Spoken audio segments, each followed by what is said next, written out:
阿哥3成殺唔殺，4成殺唔殺？殺咗之後咧就一次過。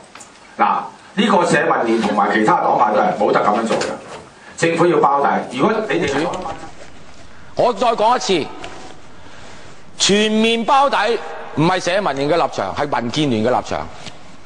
我哋從來冇主張全面。我就咁樣喎，見到你哋有個網頁咧，就係叫 SOS Mini Bone 就點 ORG， 咁佢就喺度講咧，係你哋社民連即係打正你哋嘅旗號咧，係有埋長毛段片啦，喺城市論壇段片啦，就係話講你哋即係要政府包底，成個網頁喺晒度喎。唔係你哋知唔知道有呢樣嘢先？我梗係知啦，個網頁我哋揾人搞噶嘛，就聯絡嗰啲苦主嘅啫嘛，俾個平台佢哋，你明唔明啊？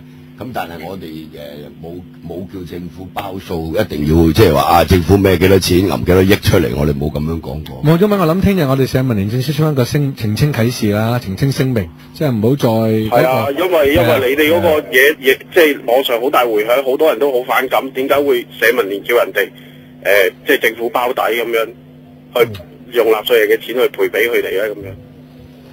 嗱，我哋就完全唔係呢個意思嘅，不過就好似大概話齋咁，我哋可以發個聲明都得，係咪？因為嗰日咧趕住前日咧，我哋前晚深夜12點半，佢哋先寫嗰段即係寫個傳單。可能啲文字有啲表達上未必係我哋充分表達我哋組織嗰個意見。我哋幾個都唔係咁嘅意思㗎。